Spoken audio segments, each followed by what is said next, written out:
Doctor Yunus সাহেব doctor Asif নজরুলের মাধ্যমে সংগঠিত করছেন।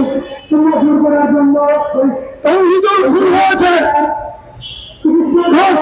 বলেন, অন্যভাবে বলেন, খুন হয়েছে। কারা খুন করেছে? সামরিক বাহিনীর সমস্যা। হাসিনাকে বলেছিলাম, হাসিনা তোমার কলিজা ছিঁড়ে দেব, ছিঁড়ে তো নিয়েছি। সামরিক বাহিনীর মধ্যে এখনো কিছু অমানুষ বসে আছে, যারা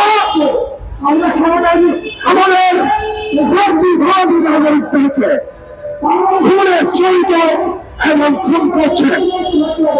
সামরিক বাহিনীর চিফ ওয়াকারকে বলি, আপনি কি ভুলে গেছেন যখন সামরিক বাহিনীর সদস্য মেজর সিংহকে হত্যা করা হয়েছিল, আমরা কজন দাঁড়িয়েছিলাম সেই প্রস্তাবের বিরুদ্ধে। তার মানে সামরিক বাহিনী যখন খুন হয় তখন আমরা প্রতিরোধ করি। যখন কোন নাগরিক অন্যায়ভাবে খুন হয়, আইন শৃঙ্খলা বাহিনীর হাতে, র্যাবের হাতে, পুলিশের হাতে এবং সামরিক বাহিনীর হাতে, তখন আমরা প্রতিরোধ করি।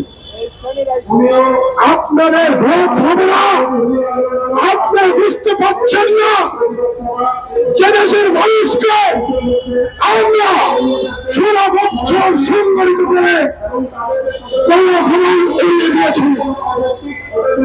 আপনারা যদি সত্য না হন, আপনারা যদি নড়াচড়া করেন, আপনি সামরিক বাহিনীর সদস্য হন, আপনি আওয়ামী লীগের সদস্য হন, আপনি ডক্টর ইউনূস হন, কাউকে কিন্তু ছাড় কেমন বাংলার জনগণ। কেমন চলছে ইউনূস সরকার? ইউনূস সরকার কেমন চলছে? কারণ সরকার চালাচ্ছে, যেমন কৃষকে আছে এসব প্রশ্নের উত্তর আমাদের গ্রামের কেনার বাবা দিতে পারবে।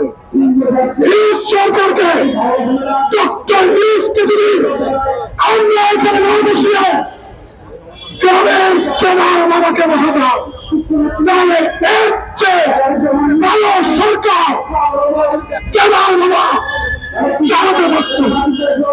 আওয়ামী লীগ দিয়ে সরকার চালায়, পররাষ্ট্র মন্ত্রণালয় কেন চালায়, স্বরাষ্ট্র মন্ত্রণালয় কে চালায়, প্রবাসী মন্ত্রণালয় কে চালায়, আইন মন্ত্রণালয় কে চালায়, সংস্কৃতি মন্ত্রণালয় কে চালায়, সব আওয়ামী লীগের বাচ্চারা সরকার চালাচ্ছে।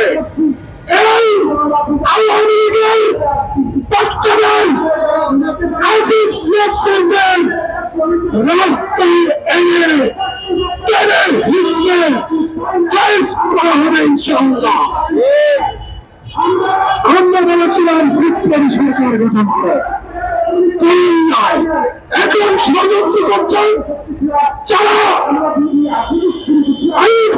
আমল থেকে এই পর্যন্ত সামরিক সরকারের পালন করেছে, তাদেরকে দিয়ে নাগরিক কমিটি বৈষম্যের কার্যে এখন সরকারের কুতল করেন অপচেষ্টা চলছে। কোন নিয়ম চাই আমরা মানব না। ইলেকশন ডক্টর ইউনূসকে 3 মাস হোক, 6 মাস হোক, 25 সালের মধ্যে ইলেকশন দিয়ে হতে হবে ডক্টর ইউনূসকে। ইলেকশন না দিলে জনগণের ভোটের অধিকারের সাথে প্রতারণা করলে তারপর থাকবে কিনা আমরা চাই না। ধন্যবাদ।